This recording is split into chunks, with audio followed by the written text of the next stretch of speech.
今日の動画では、言語を勉強するときは、人と比較することをやめようということについて話します。はい。皆さん、比較するっていう言葉の意味知ってますか？比較です。比較。何かを比べることですね。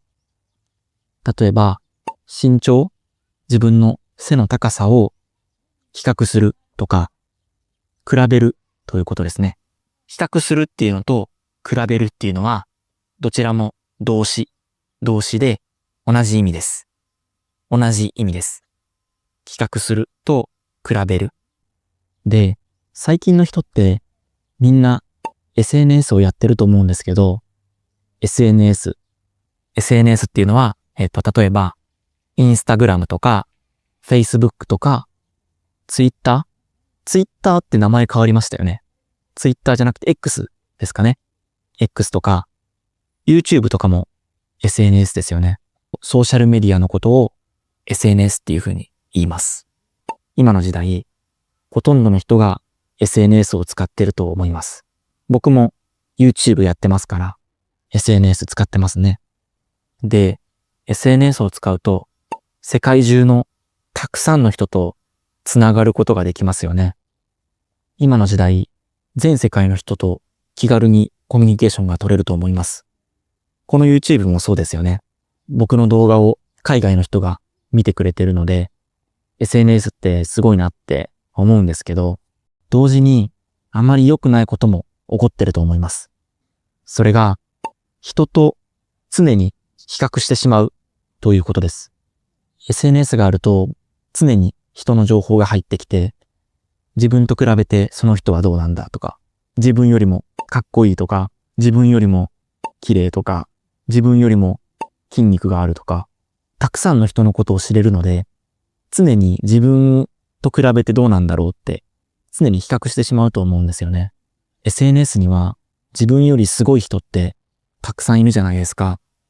例えば、すごいムキムキな人とか、筋肉がたくさんある人とか、足がめちゃくちゃ速いとか、フォロワーが100万人いるとか、自分よりかっこいいとか、可愛いとか、自分よりすごい人がすごくたくさんいますよね。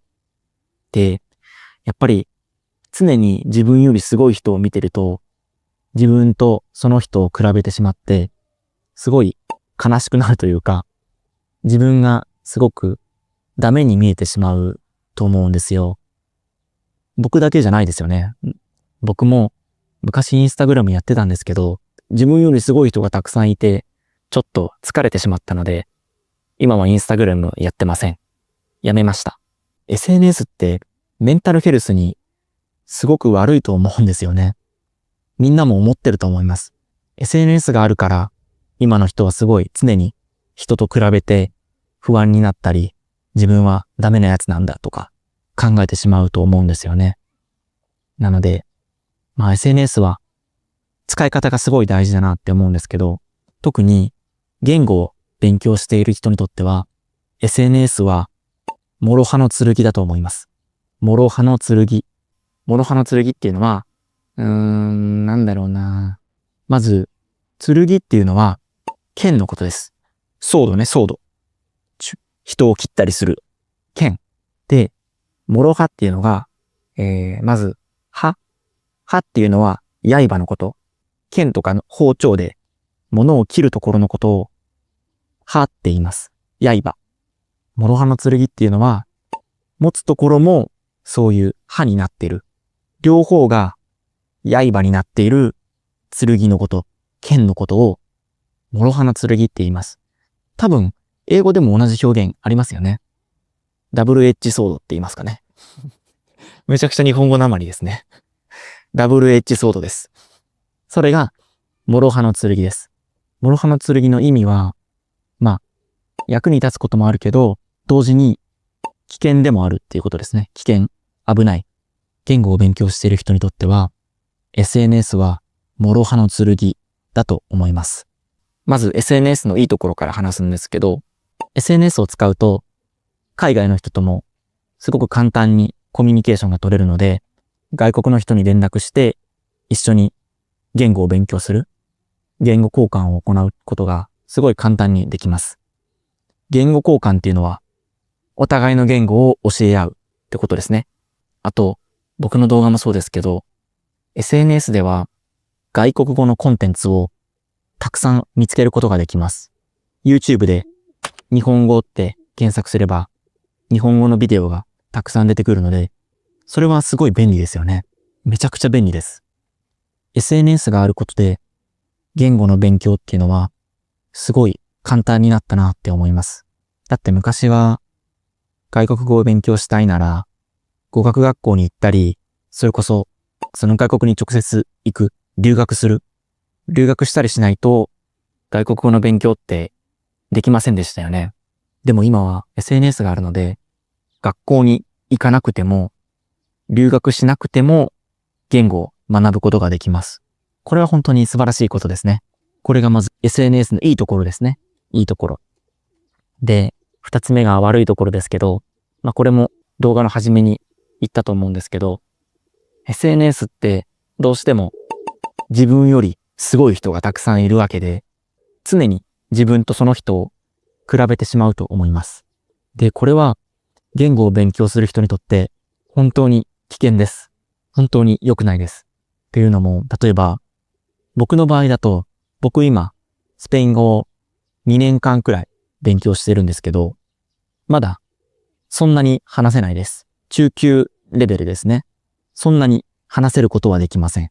SNS 見てると、6ヶ月でスペイン語ペラペラになりましたとか、3ヶ月で日本語をマスターしましたとか、そういう人たくさんいますよね。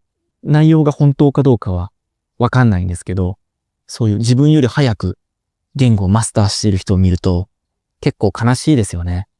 僕は2年間もスペイン語を勉強しているのに、3ヶ月しか勉強してないあの人よりもうまく話せないとか、常に人と比べてしまってモチベーションが下がってしまうと思います。実際僕もそうでした。YouTube とか Instagram では半年でスペイン語をペラペラになっている人もいるのに、僕は全然うまく話せないとか思ってしまってモチベーションが下がってしまったので、SNS はやめたんですけど、自分よりすごい人を見てその人と自分を比べてしまうと、やっぱりモチベーションが下がりますよね。自分の努力が無駄に思えるというか、こんなに頑張ってるのに全然この人と比べて上手くないって思うと、勉強自体楽しくなくなっちゃいますよね。なので、人と比較しすぎるっていうのは、言語を勉強する上では毒になります。毒。毒って知ってますか？なんて言うんだろうな。あんまり英語で言いたくないですよね。なるべく日本語で説明したいので、毒っていうのは体に悪い影響を与えるもののことです。毒を持っている動物がたくさんいるんですけど、例えば、蛇とか、蛇ね。蛇知ってる？くねくねするやつね。蛇とか、あと、クラゲ。クラゲは毒を持っています。クラゲ知ってますか？クラゲっていうのは海にいる生き物ですね。わかります？こういうの。これクラゲです。スポンジボブでもよく出てきますよね。クラゲ。蛇とかクラゲが持ってるのが毒です。毒。すごい体に悪いものですね。毒で死んでしまう人もいると思います。それが毒。体に悪いの。SNS は毒になる可能性もあります。話が長くなりましたが、今日言いたいのは、あんまり人と比較しないようにして、自分のペースで言語を勉強するようにしましょう。SNS で比較してしまう人が多いんですけど、やっぱり人って全然前提が違うじゃないですか。前提。学生の人もいれば、働いてる人もいますよね。すごい勉強に時間を取れる人もいれば、全然日本語を勉強する時間がない。日曜日しか勉強できないっていう人もいますよね。なので、環境が人によって違うので、人と比較するっていうのは、あんまり意味がないことだと思います。もちろん、気持ちはわかります。どうしても人と比べてしまいますよね。僕も。本当にね、やっぱり人間なので、どうしても人と比べてしまうことはあると思うんですけど、自分よりすごい人を見ても焦らないで自分のペースで勉強するようにしてください。それが今日僕が言いたいことです。はい。では今日の動画はこの辺で終わろうと思います。見てくれてありがとうございました。バイバーイ。